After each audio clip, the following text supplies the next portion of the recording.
Welcome to the podcast, Food Talks. I'm Dallas Townsend. I will be your host, and I act as the uninformed consumer asking a nutritionist all the questions that you have. Hello, I'm Jordan Townsend. I'm our resident nutritionist here at Naturally You, and I'm here to inform the uninformed consumer, answering and helping to unpack some of your more difficult nutrition questions. Alrighty, everybody, welcome back. This week we're going to have a little bit of a mix-up. This is going to be me and Miss Kelcie Shack. Welcome. I'm back. So when certain topics come up, we like to get more personal, if you will. Mm-hmm. And the topic this week is we're actually going to kind of talk about pregnancy. The amazing thing that our bodies are able to do, which is create new life basically from scratch, right? All the way from scratch. So we're going to kind of go through just the different trimesters, talk about a lot of the sort of symptoms that are associated with pregnancy. We're all know about morning sickness and all that type of stuff. But I wanted to zoom in on you personally, more what you experienced during this. Because I like the facts and the data are one thing, but to me, personal experience is almost more invaluable because that's someone's exact story. And again, maybe something you say helps somebody. And again, some of the people who listen to this podcast already have kids. Maybe it's something they pass on to their kids one day or their nieces and nephews, whoever might be expecting soon here. So I just wanted to kind of start from the top and kind of just hit the basics on pregnancy because that's where we start most of these podcasts. And I think we all know it's about 40 weeks, right? Isn't that what we're shooting for? We say I went past 40 weeks, actually. And no, that's what I was going to say. We say 9 months, but it's really, truly 40 weeks is what they want. And it's funny, you said, how much further did you go? I went 40 weeks and almost 4 days. Okay. Well, one of my close friends, she's an in-law now. She went 42 weeks. It's too far from me. Yeah. I think the baby was due on Thanksgiving, and she had it middle of December. So she was also one of these who didn't want to go in and just get, what did they call that? I can't think of what they call it, but they will go ahead and induce your labor. Induce you, sorry. That's what I was going to say. So no, she wanted to be more natural in the sense that she said if she's not ready to come, there's something she's waiting on. And that's what I did with Bellamy. I wanted her to come on her own when she was ready and not be induced or anything like that. That actually brings me to a good question. Did you do any of these different techniques to try to get it started? Like, I remember she was walking a lot. Like, she would just literally, she would get up and she would walk, even if it was just in her house in a circle. Because they say that movement can help induce labor. I had a ball where I sat and I bounced on it. That's one too. So no, I tell you, the key, I think, to anybody who is pregnant is go see a chiropractor. Really? That is golden. So just real quick, your experience. Like, what did she help you with necessarily? So I was seeing my chiropractor way before I even got pregnant. Right. But when I got pregnant, your body shifts. The more you grow that belly, it pulls on the spine and it pulls you forward. So it just pulls on everything. That's my sciatic nerve, my sacrum, my hips. Like, all that pressure is so heavy. Like, you don't realize how heavy it is until you carry something in the front and how it just pulls on your body. So she was able to keep me aligned, keep me adjusted, keep my hips from rotating. Keep you out of pain. Keep me out of pain. Keep nerve pain down to a minimum. I mean, because I know sleeping becomes one of the toughest things to do. She gave me certain pillows to put in between to kind of help the pressure between my thighs as well, so my hips won't sit on top of each other. I mean, she helped me with my neck, and just all that pulling. I tell you, it was the best thing. And also, it kept Bellamy from being breached because it just keeps your body in alignment the way it's designed to stay. And it was the best thing ever. Like, I really didn't complain about hurting as bad because I saw my chiropractor pretty much like every week, or then I was able to go every 2 weeks. But at the end, I went every week to keep myself adjusted, to keep my hips open. That way everything could flow and do better. Now, I did have emergency C-section because my daughter's heart rate kept dropping, but I had prepared myself to go natural to make sure my hips were good enough to open. Yeah, and that was more of a last minute call. Yes, that was like nothing I planned. I tell women, if you have your plan out, it will go out the door sometimes. Nothing goes the way it's supposed to. Babies are unpredictable and how they want to come into this world, and don't be discouraged when your birthing plan doesn't go. Because I went to go have like no epidural, but I had to have something for the C-section, but due I to due to cutting on you. Yes, but I did toughen it out until it got to the point where I couldn't tough it. I had to get surgery. And from an outside male perspective here, having a plan is great, but you got to be adaptable to that plan too. Yes. Because surely enough, everybody has a plan. That's the old Mike Tyson quote, right? You heard that? Everyone's got a plan until they get punched in the face. Yes. Everyone has a plan until your baby's life's in jeopardy. Yes. And there's just that, thank God we have modern technology in hospitals. But again, there's like you said, I thought was your body is designed for this task, especially women, which is kind of why women are amazing, is they have a whole separate technology built into their bodies that men don't. We cannot create and carry life forward. So women are kind of, for lack of a better term, the backbone of the planet, right? Yeah. There are no more people without women specifically. So that's why I like doing these podcasts too with you, is because you can always give me this way more, like I said, zoomed in view of it. Whereas a lot of times I just like to talk about the simple data, what these things are. Like I said, just that little, we haven't even gotten into the first trimester yet. Yeah. And we already talking emergency C-section. But I'm telling people, that's good. you know, but start with going to the chiropractor. Staying in alignment. Stay in alignment. I mean, like, it keeps everything adjusted. It keeps your chest rolled back because of the pressure of the baby in front. I'm telling you, it keeps the swelling down. It's golden. It's golden. Well, that's another thing too. When we know the baby obviously grows, it pushes the organs up, it pushes on the spine. That's why a lot of times women, the hips especially, start to actually widen out. That's all movement. That doesn't necessarily feel good in a body when it's happening. The other thing is, your baby might be 6, 7, 8 pounds. Most women gain about 25 to 30 pounds during pregnancy. So on top of all this shifting around, you're adding weight onto those joints and hips and stuff like that. So it's just honestly an amazing process. More importantly, it's amazing that the body can essentially revert back to normal. It does. And I tell people, really, yes, I know you get these cravings with food and things, and sometimes food can be your friend, it can be your enemy, especially in the first trimester.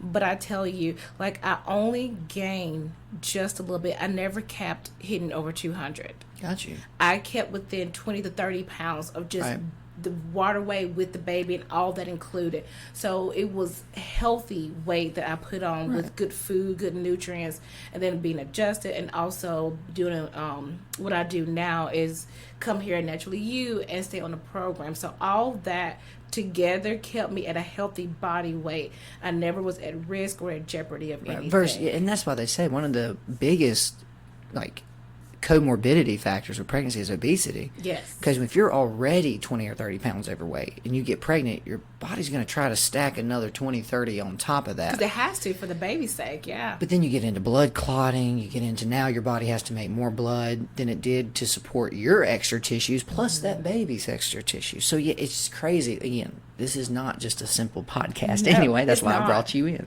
So let's get into the first trimester, because that is where this all really kind of starts.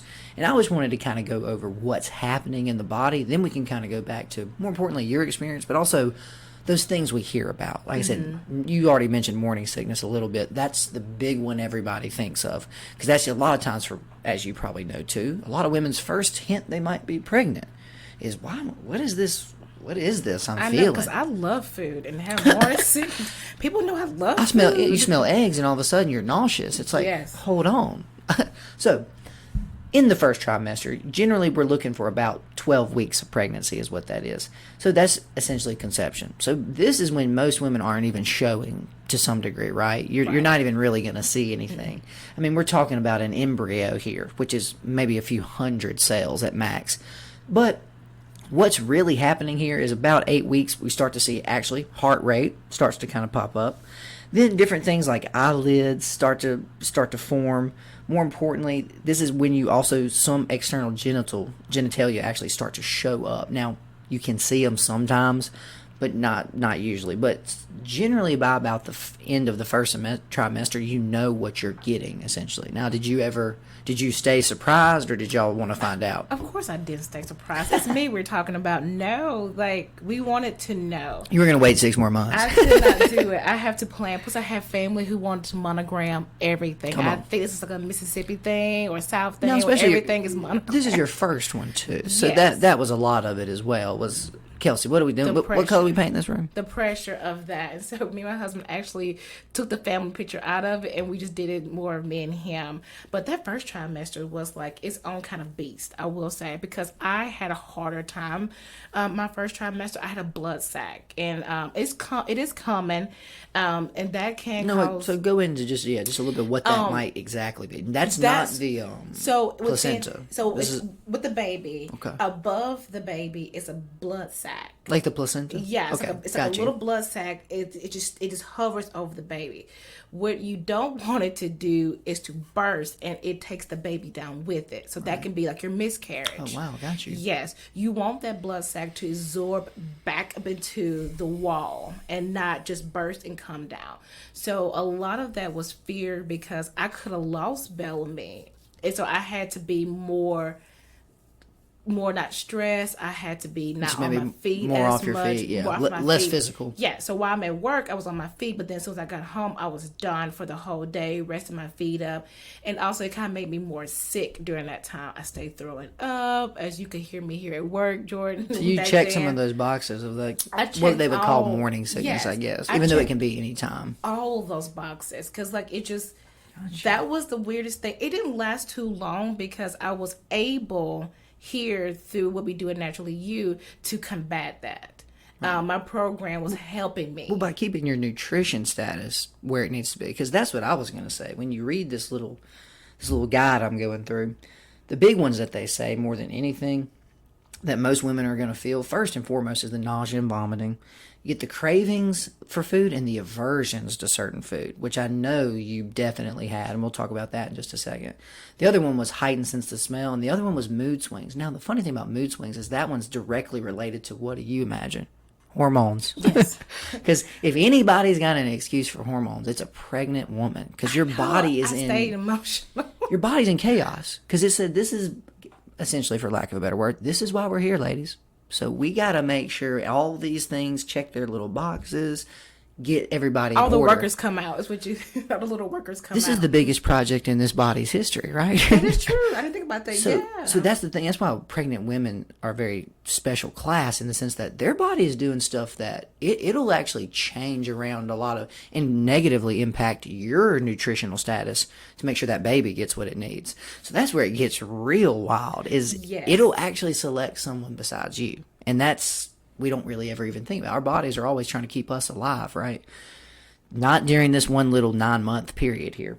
So now I thought some of the other things that was kind of interesting that it talked about too.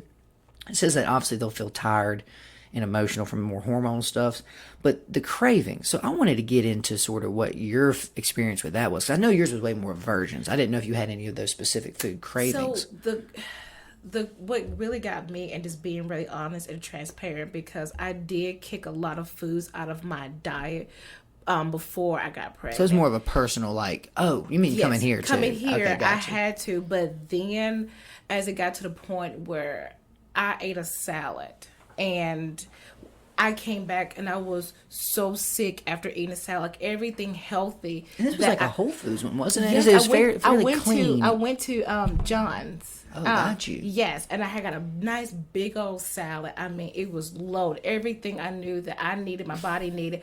Oh my gosh. It looked clean. It looked pretty. It lit me alive. Everything healthy that I tried to eat, avoid like greasy food, everything. I was sick and miserable. Like it just lit me alive. But then I was like, you know what? One day I told Rocky, I was like, my husband, I said, I can't. I need some chicken nuggets.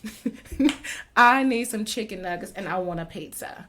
And for the first time I ate it and the sickness stopped. Like I felt better. Like it didn't come up. And so that was the hardest part of me, is that coming from a clean eater to having to change because my body just rejected Demands it even. Yeah, so They're not going to let you get away with it. It just wouldn't let me enjoy the foods I wanted to enjoy, but I had to kind of really eat bad. But then as that first trimester kind of started leveling me out, and then I kind of was like, okay, y'all, here at my job, something needs to balance. Something is off. I can't keep eating bad food. Right.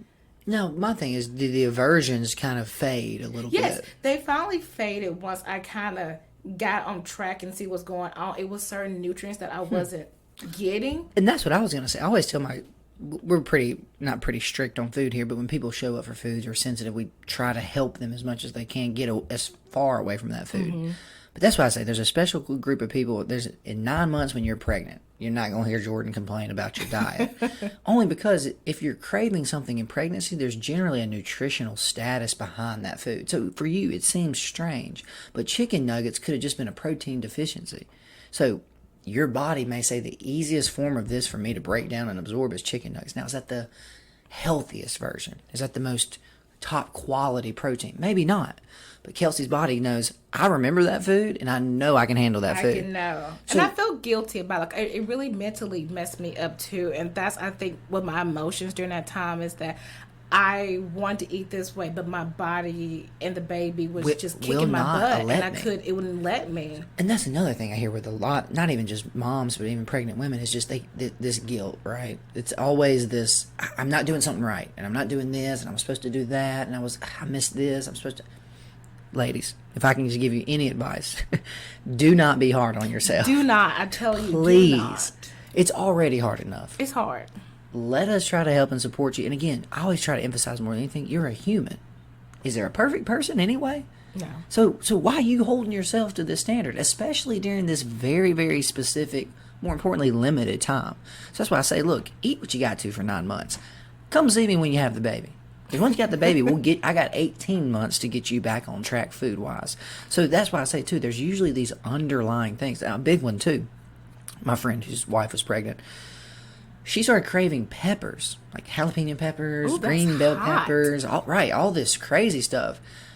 Turns out my first thought was vitamin C. She probably had a low vitamin C status because peppers full of vitamin C. Have way more vitamin C than oranges or bananas or apples or any of that.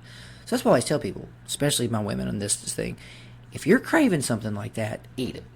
I don't care if it's not the best version. I don't care if, now, again, you're drinking Mountain Dews every day. There's other issues that can come along with that. If, you know what I mean? If you're just eating Oreos. Okay, well, then you're getting into gestational diabetes. Sweets. That's what I say. Then you're getting into gestational diabetes stuff. I didn't even crave sweets. It was more like seriously like food that was for me. Complex foods, not just simple carbs. It wasn't really sweets. Well, a lot of times when people are craving that, it's an energy status thing. Because remember, that's what I was just saying, is you still got to run the body, right? You got to beat your heart, process your liver, all that fun stuff. So that's 1,500, 2,000 calories just there. Much less if you're active at all. Most women are working at least in the first trimester. So there's probably another 500, 600, 700 calories. And you're building a human. Hello? So that's why a lot of people end up craving carbs and sweets, is their bodies just want energy. Give me more calories to keep this thing going. So that's why I say, don't even if you were craving sweets, don't hold yourself accountable and make yourself feel guilty. Like I said, the problem is if you're eating too much of those things, more importantly, if you're already insulin dependent or you're already having some blood sugar control issues, the only reason I have an issue with that is now that's going to directly affect that child. That child could actually come out insulin sensitive. That's what we don't want. So that like I said, it's not just a free-for-all either. It's not just you're pregnant and do what you want. It's don't beat yourself up for not being perfect. Yes, and I made sure I kept myself in check. I'm like, Kelcie, keep yourself in check. You worked here, though. Yes. You knew on some level what was and right and what was wrong. Accountability partners, even though I was doing a program, y'all still was accountability partners and keeping me what I need and keeping me in check and helping me. And accountability is one thing, but get you a tribe. But shaming is another too. That's the other thing, is I can keep somebody accountable, but I don't ever want to make you feel bad about it, because Jordan's a human too. And if I could get pregnant, there's no promise as to how I would eat, right? No. And I'm a nutritionist. No one understands this probably more than I do. So that's what it is. It comes back to people are not going to be perfect, but like you just said, I want y'all to help me do better and make sure I'm doing as much as I can. I'm not going to make you try to be perfect, though. So, no, I think that kind of nicely wraps up the first trimester. Which, and I will say this thing. Please. Is that the blood sac went back up into the wall. Like, it sucked it back. When I found that out, Kim, my practitioner here, was able to help me with that situation, get my body to help heal itself and correct itself, and to give me the nutrition that I was missing that might have caused that issue on its own. So that right there, once that kind of like handled itself, I felt so much better. Like, I felt better. My body felt more balanced after that situation was gone. So that's another thing. If you got some issues like that, I highly recommend coming here and see what's going on with the body. I just didn't say, okay, I got this issue, I'm going to deal with it and be on pins and needles and wait for something to happen. I actually took initiative and told my practitioner here, something's wrong. Right. Let's work on it. And you also were on a program, too. Yes. So you were taking our whole food supplements. So that's the thing about us as well. We don't just put you on a prenatal. Here's a vitamin with everything from A to G in it, a bunch of minerals that you don't actually need in an essential fatty acid. So that, a lot of times, too, is why some women have such hard pregnancies. How much good fat are you getting? Because, again, what are you going to build a baby's brain out if you don't have enough good DHA, a good omega-3s, those type of things? And I didn't learn that to being here. I didn't know anything about that. So I learned a lot. Well, you see why a lot of women have rough pregnancies. Yes. Because their bodies are basically holding it together with a paperclip for 9 months. That's why you're not going to feel good. And I think that's why once we got you over that initial, because again, the first trimester is shock.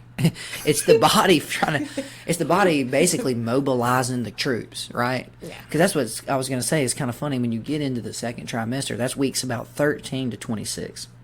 Now, funny enough, the baby is still only about 5 inches long. So that's what's even insane is we've already spent about 4 months in this. And it's toe time. The baby's half a foot long. So the interesting thing here is this is when your body really ramps up. Second trimester is when it goes to work, basically. Yes, it does. This is when things like alcohol are way more sensitive to the baby, cigarette smoke, stuff like that, way more sensitive to the baby, just because of the amount of stuff it's actually starting to do. So when you break this down, we really get down to the skeleton starts to form, the muscle tissue forms, the skin, eyebrows, eyelashes, fingernails, toenails, blood cells, taste buds, footprints, fingerprints, and hair all start to form during this whole process. Now, if the fetus is male, that's when they obviously get male parts. If they're female, they get their female parts. So that's what's kind of nice there is you pretty much buy that. Now, I think it ended at 26 weeks. And if I'm not mistaken, the earliest premature baby that's been born was something like 27 weeks. 28 weeks. They can handle that at that. That's crazy. So yeah, you can technically be born and survive. Mm-hmm. It's tough because there's still a lot of stuff that needs basically finishing. Because it's like a house, right? There's levels where you can live in the house. You don't really want to live in the house yet, right? Not yet. Our insulation isn't in. our drywall's not up. There's technically a roof and some walls, but no, that's what the second trimester is. Now, as you said, this is when a lot of your sensitivities sort of went away as far as like food aversions. You kind of lost that morning sickness, nausea stuff. Now, the ones they do mention, I just want to run you through them and then you kind of tell me about them. The first one is ligament pain, knee, joint, hips, and that. Now I can see on your face alone. A lot of that probably y'all can see my face as he says these things. Well, no, that would be one that specifically I think the chiropractor would help with more than maybe anything else, which is just keep those hips from, because again, you start pinching a sciatic nerve, that's a different level of pain regardless, because you're sitting on a nerve that basically is not going to stop being pushed and pinched on. So obviously a big one. Now, the big one, stretch marks. Is when they start to kind of show up just because I have them like I didn't get stretch marks. The funny part, I didn't get stretch marks to the end. I was so happy. I was like, I've made it. When you finally could see them? Like, at the end where it was time to almost give birth, like that last week is when they came. Usually people get them early. I didn't get them until that You're about to pop. About to pop. And I was just like, no, I've made it thus far. But that's when I got mine. So... No, got you. And the other one is Put some wheat germ oil on it. That's all I Yeah. can say. Just rub some wheat germ or some coconut oil on it and keep it moving, ladies. that's just our vitamin. That's our vitamin E supplement. Yes, but that's topical. And it's helped. And it's amazing for C-section scars. I'm telling you, I can barely tell I even have one now, and it heals so quickly. Well, we'll get to that one at the Beautiful. end too, a little bit more, because again, postpartum is in this as well. Now, the other one is feeling the baby move. Do you really remember when you your first little? Because you probably freaked you out because you probably passed just out. sitting there. It scared me. Hello? Well, I thought I was some gas or something, but it wasn't. Baby girl, I thought she was gas. Yes, but no, yes, I did feel that, and that was magical. Like, that made everything. What do you remember? Were you at work? Were you Surreal. at home? Was it? Because again, that first one's kind of out of the blue. I really don't remember where I was at, but I remember, like, it's like watching this movie Alien, and you can see it just, like, that's what it feels like. Something's just moving all through you, and you're just like, what is this? And so that was, to me, that was magical. It was like of amazement that my body has something living, breathing, moving inside of me, that I can house something like that. So that was the feeling that I got when I felt Bellamy move. It was like, whoa. This is as official as it can Yeah, get. I mean, like- she's already basically a person. She's knocking on the door to I get know, I'm out. housing something. I mean, that was really cool. So, our last and final one is the third trimester. Oh, but real quick, I did get No, headaches please. in my second trimester. So that was a new symptom That per was se. something new, and it was I felt wonderful everywhere else, but I had just got the headaches, and so that's when I had to mix nutrition and chiropractic again to help adjust my head. The cervicals. Yeah, because all that pressure, because now she's bigger, and Right. so it just gave me headaches, but it only happened in the beginning of that second. It's like it just switched on. As soon as that second trimester happened, it just popped up out of nowhere. It was weird, and then it finally died down because I had to say something. I was like, I'm getting headaches, y'all. You know, I can't. I can't function with these headaches to the point where it had me go home, keep the house cold, and you know I don't like being cold, Jordan. Right. Just And eyes closed. eyes closed, Yeah. lights off. Oof. Like, So we're almost getting like almost migraine level. yes, and I've never been a person with a headache. Never had one. Never experienced one. And really so, not since. not since. I've never had one. So you. that was just bizarre. To So me. how long did they last, or did the chiropractic kind of make them give you some relief? So both here and there. So I'm telling you, if it wasn't for this here naturally you and chiropractic, I don't know how I would have made it because That'd been a long I stayed pregnancy. on top of it. Some pregnant women might just think, okay, this is part of the game. No, I refuse to settle and think that this was how I'm going to feel. So I said something. I told my practitioner I got a headache, and I told my chiropractor I got a headache. So working together, it didn't last that long. And I think that's another big. Now again, always speaking as someone who's can't get pregnant. I feel like that's a thing that a lot of women probably do end up just like keeping to themselves because they don't want it to seem like they're having a difficult time or they're having a hard pregnancy or they're not tough enough or something. But ladies, if you don't feel good, dude, tell somebody, go get some help. Yes. Because again, this is not something you should have to do on your own. But we're not the same as our ancestors, you know. We have so many new people now that are born via C-section, that are born with all these other new diseases and things like celiac and all this crazy stuff that pregnancy is not going to be the smooth ride it used to be. Not that it was ever smooth, but pregnancy is a tough thing. So just to just bite your lip and try to deal with it, please don't do that. That's No. you don't deserve that more than anything. And my husband don't either. Poor thing. No, exactly though, right? So, anything else from the second trimester? No, Just to make after sure. that, everything was good. Like, I really Well, how long felt did that good. last? I was just Probably curious. a week or two. So not long though. Not long because I said something. Yeah. And after that, I was feeling good, even though it was heavy. Starting to grow. It was starting like to grow. physically. You know, it was getting bigger. And my feet kind of got hard to see and got out of breath, but I was still like working out a little bit, taking care of myself. And the second trimester, I was able to switch back eating healthy again. Way cleaner. Yes, so I was able to switch because my body just kind of like rebalanced itself, I guess, after the first one. So second trimester and third, I was back being the clean, eating healthy, feeling good. Exactly. And that's one thing that I think is understated is, well, you're pregnant, just eat whatever you want. Well, if you keep just eating McDonald's, if you just keep eating this greasy, low quality food, that could be half the reason you're having a tough pregnancy. Because now your body is, besides building a child, now it's having to process all this junk, essentially. This greasy, fake bread, fake meat stuff that they're putting in stuff now. Especially oils. The plant oils. Like, that's the thing. You're just eating a bunch of canola oil. Your body goes, I don't need omega-6 to build this baby.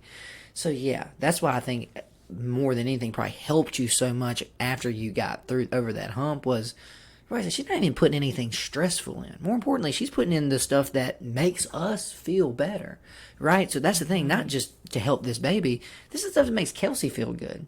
So that's, again, just because you can, ladies, doesn't mean you necessarily should. You can feel good in your pregnancy, trust me. But again, don't feel bad if you can't be perfect, or don't feel bad if you've eaten good for a week and a half and you want a Crystal's burger, right? Do you? Exactly. Do you? But I just know I've seen a lot of women, that is a lot of their problems. They stay on that diet of, oh, well, I can only eat Wendy's hamburgers. Okay, well, that was the first trimester. Have you changed at all? Oh, no, I'm just going to do it till the end. You're not going to feel good. Okay, at some point, your body's going to get tired of that Wendy's hamburger. You know, not even necessarily for the baby, just your body goes, please change it up.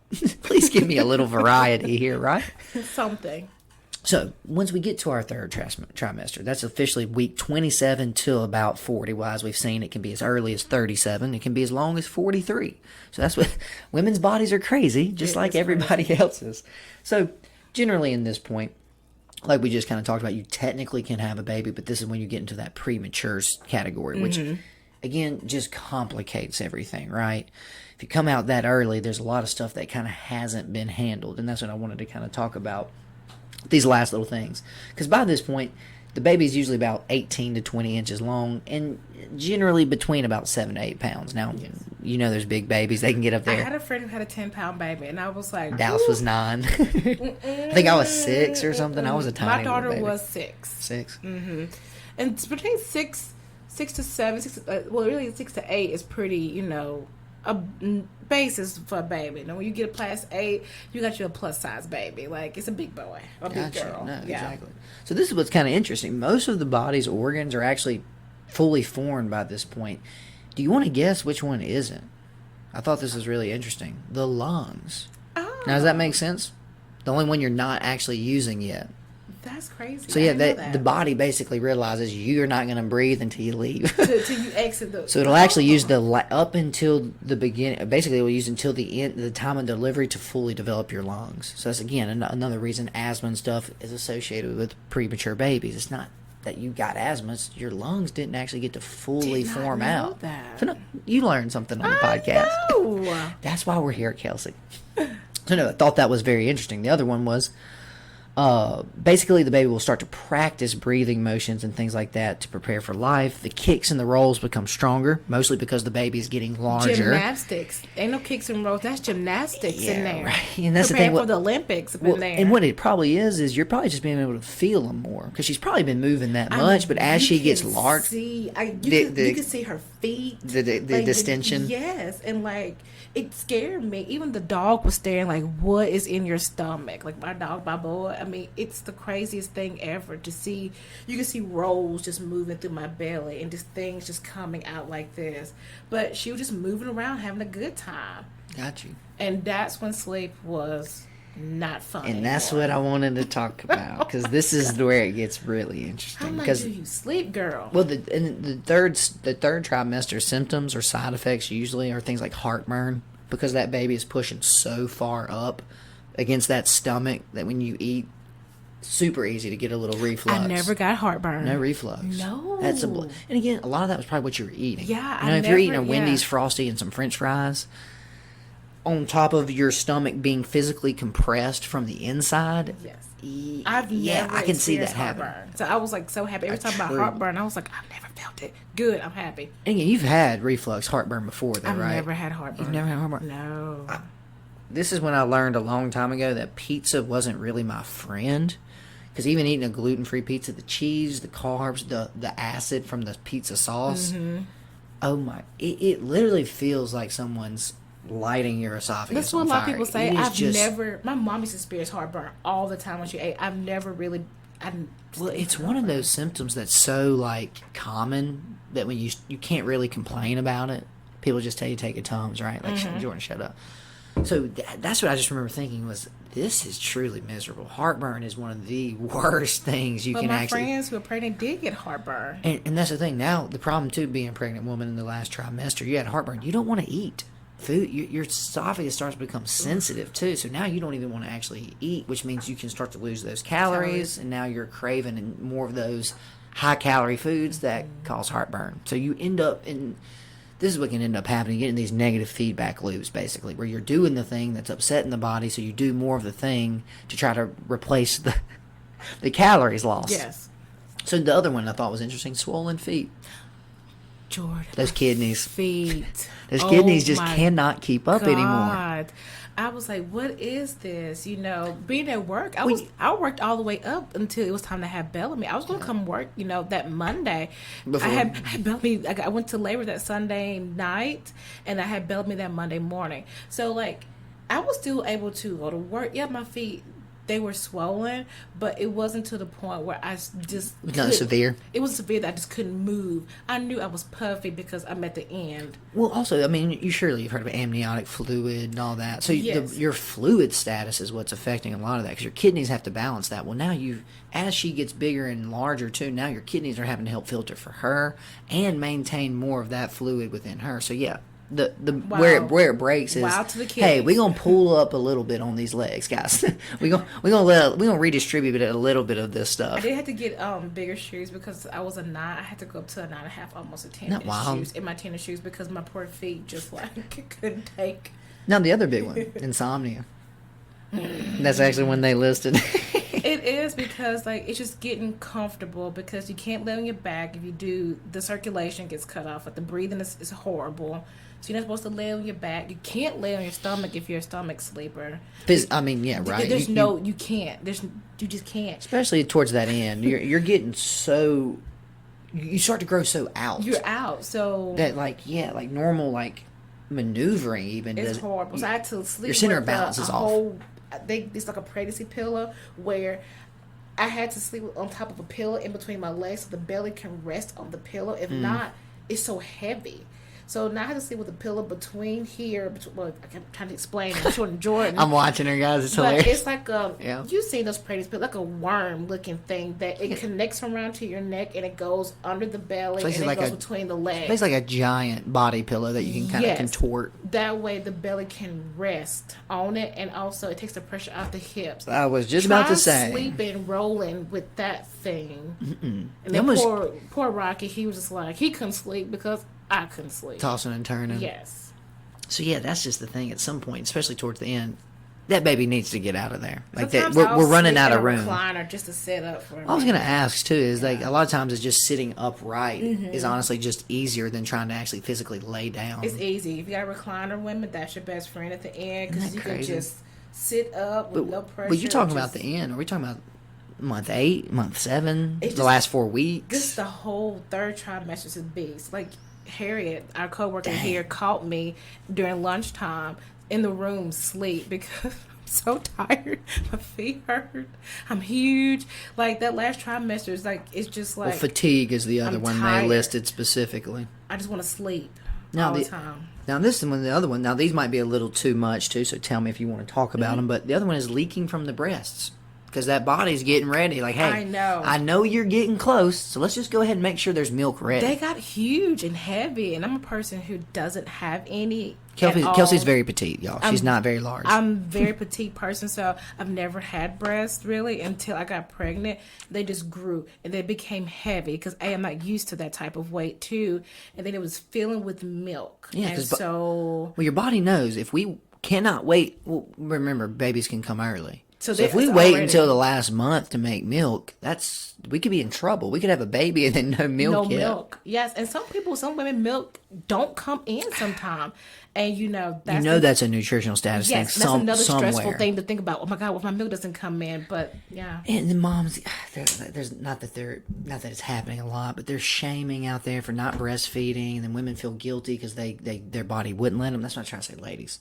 You are a unique individual. Nobody's the same. Some people can dunk a basketball. Some people can't. Some you shouldn't women feel have bad about that. Great milk supply, you know. And thank God, there's milk banks. There are milk banks. Yes, there are milk banks. So if you really want to still have that breast milk, they are vetted. The women are seen about. Like, they have milk banks. Dr. Glick is an amazing woman who helps with lactation and anything that you need. I highly recommend her because she was a saving grace when it came to lactation and breastfeeding my daughter. And that's awesome. And that's what I just try to say. Don't. And again, if you want to do formula, I may not say it's the most ideal because that's not what a human body produced for a human baby. You should not feel guilty. That's the thing. If you get, even if you're on WIC, if you're on something like that where you get free formula, we're not here to shame anybody. You got to do what you got to do, and you want to do whatever works for your baby. But and I do have you because no, please talk to us. So after I had Bellamy and all that jazz, I did breastfeed. I did have some issues. One of my breasts was inverted, and the latching was so horrible that it was bleeding. I still had some come out, but it had got so engorged that it just stopped working. Right. And so, but the other one did. And so I fed my baby for 11 months with one breast. Whoa. And still had supply to put in the freezer. Can we get a round of applause here for Kelcie? So whatever happens, you know, there's ways. And you pumped as well. I pumped, you know. So you did additional. Yes, I pumped. So while I was at work, I did pump. You know, I kind of took everybody's office to go find places to pump. I had a little note on the door. Where we're doing the podcast from right yes, now. I have a little note pumping, you know. But if you do, you can't. I have amazing knowledge of Hollies. It is goat milk, has all the benefits of it, and it's for infants. And if you do prefer the cow, they do have cow. It's organic and it's Swedish and it's clean. And so I started mixing my daughter's milk with that around 10 months going to 11 because I knew I was finna get ready to around the time you're gonna wean. Yes, slow it down so I could try to get myself back together. But also take a little bit of the load off your body. That's one reason you were mixing, to get your supply to go longer. To go longer so I can mix half and half, at least to give Bellamy a little bit more of nutrients that I was taking through my program. Because everything I took in my program here, my daughter was getting it too. And that's another the other crazy thing about breast milk and too is anything you eat, drink, smoke, take, you get sick, medication, everything goes to the baby. It ends up in that breast milk. And breast milk is interesting because it's high fat. So a lot of these fat-soluble things will go directly and deposit in the breast milk, too. So that's we're technically a little in front of postpartum because that's what we're talking about. But no, I think that was a beautiful kind of wrap-up. Well, that actually goes into my postpartum because I was so hurt that I had one breast to feed my daughter. I didn't have two, like a lot of women. So that stress of that, and then you get stressed, that'll affect milk supply. So then I had to calm down. So thank God I was seeing a therapist. I recommend ladies do not be afraid of seeing someone. Karen saved me during that time of postpartum because I was a new mom. I had a C-section scar. I didn't want that. I was hurting and pain from that. Then I'm feeding from one breast, and then I had my family in my ear about just give that child some formula. So, you know, they don't understand. A lot of people don't understand, you know, breastfeeding. Old school likes that old formula, keep it moving, and that's everybody's. Well, Kelcie, that's what we did. So, you know, a lot of it comes from that. Oh, well, my mama did this. Yes. Or I did that with you. Okay, that's fine, but what did humans do for the first 10,000 years? You know, what all our ancestors do, yeah. Right? Well, and again, funny you mentioned that. The reason women have two is because that technically, if one goes out, if something happens, you still have some way to feed that baby. So that's just biology trying to protect and make sure the future is going to be okay. So no, and I love that you said that. Not that we have a big stigma, but especially in the South, there's a little bit more of a pushback against therapy and stuff like that. At least from my personal experience, my friend groups. You didn't get pregnant by yourself. Don't try to do any part of pregnancy by yourself, right? Whether it's while you're pregnant and then after you're pregnant. Talk to somebody. Yes. Whether it be a mom group on Facebook who have all been there, whether it be a therapist that you speak to privately. there's no reason to try to do any part of this alone, because this is probably the most social, personal thing you'll ever do, right? Yes, because you do feel isolated with a newborn. You're not with your friends. You're stuck in the house. Right, for about how long, right? I mean, until at least 4 or 5 months, at least minimum. 6 weeks until you can go out and put your child into. So you're stuck. Something's crying. Something wants you. Something needs you. You don't know what to do. Well, you're scared, right? Scared. Everything scares you. I'm like, are you breathing? Oh my gosh, what's wrong? So I always say, I was FaceTime my therapist. So there are ways now you can FaceTime your therapist, telehealth. So there are ways to stay connected that you won't feel alone and isolated with what you're feeling and going through. Because, that was a hard time for me, because I was just like, what do I do with you, human? You go home from the hospital I've and never it's you. done this. It's you, Yeah. and you're just like, oh my God, by myself, where's the nurses? It's you. And so, Right. Well, and then during all of that, you were seeing a doctor, right? You were seeing us. You had all these people helping you, telling you, doing this, and then they send you home, and then the door shuts and it's you and Rocky, and we got to keep this thing alive, and it can't talk to us. We can't talk to it. It just looks at us and we just So look at it. yeah, you see where a lot of this anxiety and even a lot of the postpartum comes from. It's just you remember your driver test? Yes, I'm it's like- that same thing but times 100, right? Yes. So no, my last little one I want to talk about before we get fully into kind of the postpartum stuff, because we've actually already touched on a lot of it, was the last one they listed was frequent urination. I stayed in the bathroom. And again, I think Hey. most women do, because besides the bladder, the colon is actually being compressed as well. Hold it. I thought I was going to use it myself. I mean, Especially towards the end, right? Yes, I feel like something was squeezing on it all the time. And sometimes I just couldn't help myself. I was like, it is what it is. That's fine. I couldn't make it. I couldn't make it. But I will say this right here. No, please. Breastfeeding really helped contracted everything back together. It hurts because I was like, oh my God, something's coming out again. I was like, no, breastfeeding helps pull everything back to its original size. And it actually pulls everything. Your stomach goes down. It pulls everything. It tightens. Does it feel good? No. It's having another it's contractions all over again. Physically, yeah, those muscles pulling it. I thought I was going to come unglued. I said, get the baby something's wrong. It's like, no, you're breastfeeding. It's supposed to do that. It pulls things together. So that's another benefit. However long, if you can breastfeed for even a day or 2 days, take it, because it will help pull everything back to its normal size and pull everything back in place. So yeah, that's Crazy, again, amazing. everyone. I was gonna say ladies, but everybody. Your body was perfectly designed. It knew that once you did this, it's got to get this stuff to go back, right? Or else every woman has one child. That's not really good for a population. That's not really good for a species. So it's just crazy that us as humans think that we know better, right? Oh, well, you don't have to go through labor, Kelcie. We can just cut it out. Oh, we don't have to breastfeed. We can just give it formula.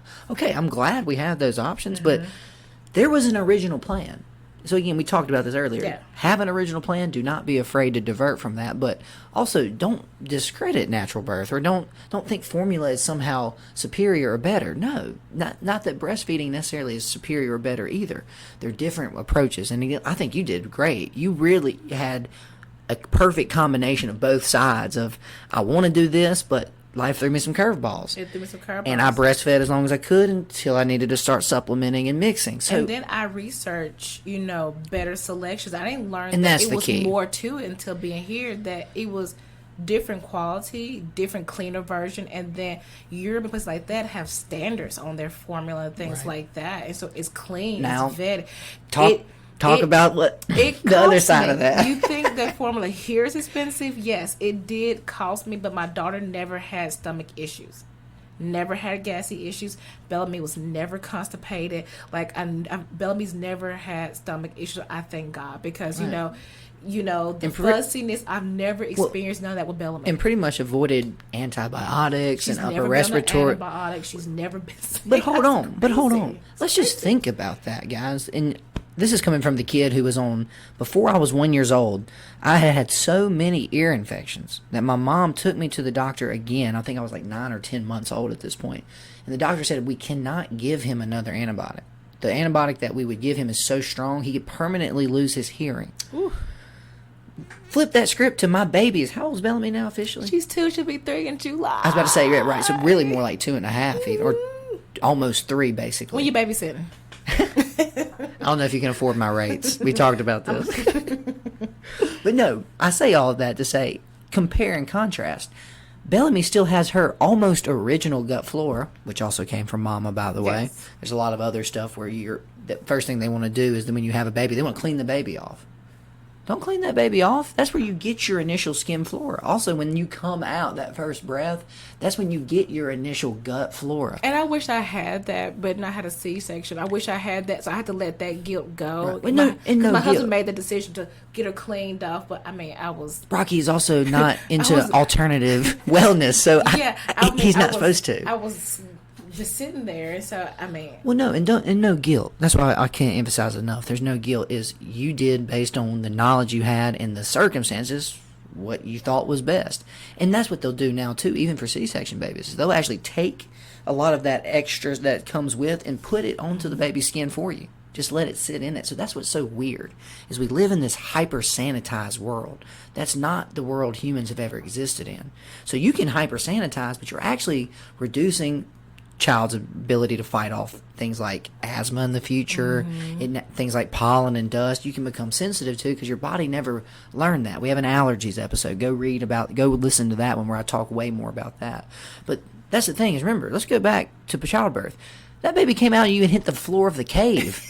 on the dirt. And they picked it up. They might have dusted it off a little bit, but, I mean, you in the cave with me. There's nowhere to go. So that's another just misnomer about what we think we're supposed to be doing versus the way the body and the human existence has been for so long.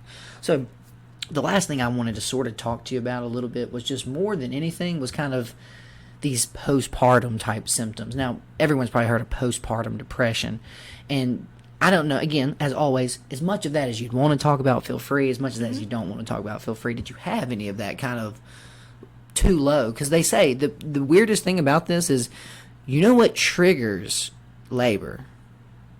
What triggers it? Oxytocin. And do you know what oxytocin is? No. So oxytocin is the love hormone. When someone hugs you, that's why hugs feel good. That physical contact, that intimacy, that's why they want you also to hold That's your why I have baby. Also, too, as you know, too, if you put the baby on your stomach, it'll actually naturally crawl upward. She actually moved towards the boob. They Yeah. know. Hey, why? Well, no, think about it. If every baby in the past didn't, that's not good. So all they are is the programming from the past. So exactly, hey, if I don't go up here and get this, my brother, let's say you had twins, my brother's gonna outfight me. He's gonna outfight me for the other one. So that's why too. The thing that triggers that is that's why the drug that they induce labor with is called Pitocin. It's synthetic oxytocin. Also, real quick, most of us have heard of OxyContin, the painkiller. That's a bastardization of that word. They switched the two letters, made it OxyContin instead of oxytocin. So again, that's what's really weird about this. So that's why a lot of these women have this, what they call baby blues or postpartum depression, is when you get that huge, massive dump of oxytocin. Also, let's be super honest. If you ain't got an epidural, your body's giving you everything. It's letting go. It's giving you every pain reducer. It's giving you serotonin. It's giving you dopamine. It's giving you adrenaline. It's giving you everything to try to make you not hurt as much as it can. It's something else. So you basically rode the highest high of your whole life, and then you're just back in reality. So that's why a lot of women kind of have that. And that's why you should not feel guilty about feeling that kind of postpartum depression. Because again, a lot of people feel bad, like, I should be happy, right? I successfully had a happy, healthy child, and I don't feel good enough, and I feel low, and I feel like I'm not a good mom, and I don't know that. Whoa. First off, you're 6 days in. I'm telling you, I was feeling that way after I had Bellamy. I was on the phone crying. The hormones are still high. I know. I was like, Mom, nobody likes my baby's outfit. I think I packed the wrong outfit to put the baby in for the first picture. And she was like, Kelcie.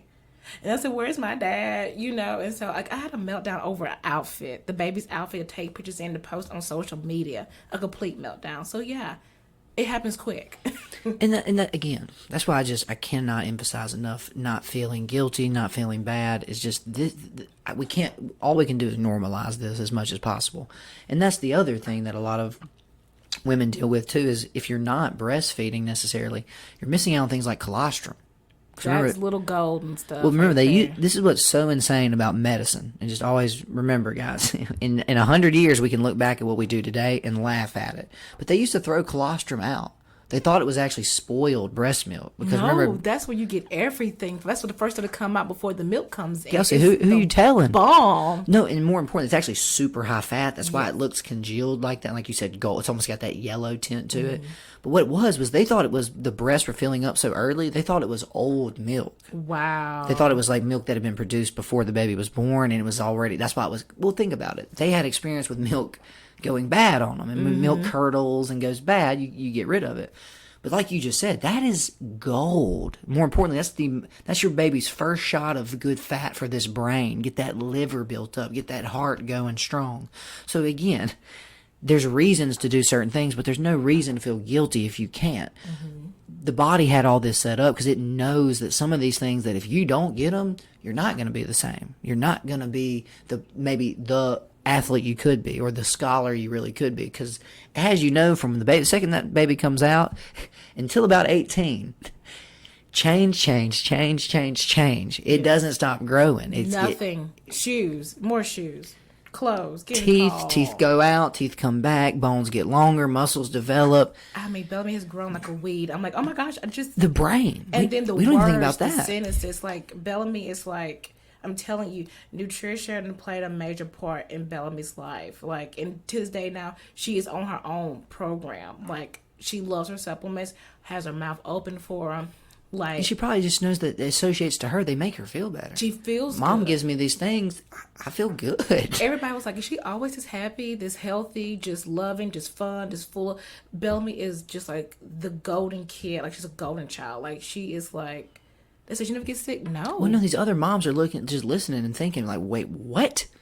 What do you got? What's the Yeah. secret? I was like, hey, y'all know I've been doing this for a while. Well, we're lucky we have Dallas, because I was such a sick baby. Would wake up between the hours of 10 p.m. and 3 a.m. and just sit there and cry and whine and cry and whine and cry. My parents were like, we are not having another, because we can't do this. Now, Kim had actually gotten on her own form of a program way back then, where she had gotten on some different supplements and nutrition, and that's what Dallas came up with a lot about. So he didn't have the frequent ear infections. He didn't have a lot of the problems. And it just goes back to, like you just said, remember, there's a reason to do as well as you can while you're pregnant. You don't have to be perfect, but like you said, Just do the best Bellamy you can. benefited. That's the Yes. irony, is she ends up being farther along and more advanced and more, like you just said, well. She was an easy- She's not she was an sick. easy She's not baby. whining. She's not hurting. She's not fussy. It's like, whoa. She's not what I thought she would be compared to what I was told. I was just about to say, or preparing my heart for. And what you I was heard. like, oh, it gave me more anxiety thinking she was going to be this type of baby. I'm not going to sleep. I'm going to be in the doctor's office. She's going to be. No, it was good. Like, and to this day now, it is good. Like, do I want any more? No, I'm Right. done. Like, I'm happy. I'm happy with Bellamy. But if I was to have another one, oh, you bet now I'm prepared. I am prepared. And this baby will have a better set of nutrition than Bellamy, because I was learning with Bellamy. Now I'm in the game. I got some skin on it. So now this baby will be like Super Saiyan. So there you go, people. A positive pregnancy story. It does not have to be this miserable 9-month grueling journey. It can be a pretty smooth ride. And again, who's to say you get pregnant again? The nausea doesn't come right back. The headaches don't show up. At least there's nothing more valuable than what? I've been here before. I've been here before. I know this feeling. I'm going to go get my chicken nuggets. I'll see salads in about 4 weeks. And I'm going to be okay. I'm gonna be okay. And my baby's going to be okay. And we'll be okay. And that's what I keep telling myself, is that we will be okay. We'll be okay. And so, but I have enjoyed this. No, so thank you, Kelcie. And Again, if like I y'all said, have any questions, please, you can contact here. I'll be happy to answer your questions. I can be your accountability partner. I can walk you through. You can talk to me about anything, ask me questions. I will love to help and be here and be a sounding board or protect you from other sounds that are trying to invade your mental space. I will love to be there for you. So you can contact me anytime here. well, yeah, and I think first off, thank you for that, Kelcie, because again, I'm sure there's people out there with daughters that just got married. They've got, like I said, nieces and nephews that are getting pregnant. Like I said, the more positive resources you can have, the better. Like I said, so truly, that's almost an invaluable service that you just offered to these people. I'm offering that. I'll put you in certain groups and put you in people that will support you and love you. And if you want that more natural way, I got that people. I got people like that. If you want more that medical way, I got people. Right. If you want to blend, I can blend. Nothing's wrong either way. And so I'm here to help. If you need me. The moral of the story, you don't have to do it by yourself. You're not alone. You got some support. You got some support. Well, no, always that, Kelcie. Like I said, I like when we get to do these because, again, you bring a way more personal, zoomed-in version instead of just the general macro stuff of what it's really like to be pregnant. So, again, thank you, and thank y'all for listening. If y'all have any, like she said, any questions or anything, y'all just let us know. Any ideas or topics for podcasts, shoot them our way. We're always looking for more stuff that y'all, the listeners, want to hear about. So, have a good one, guys. Have a good one.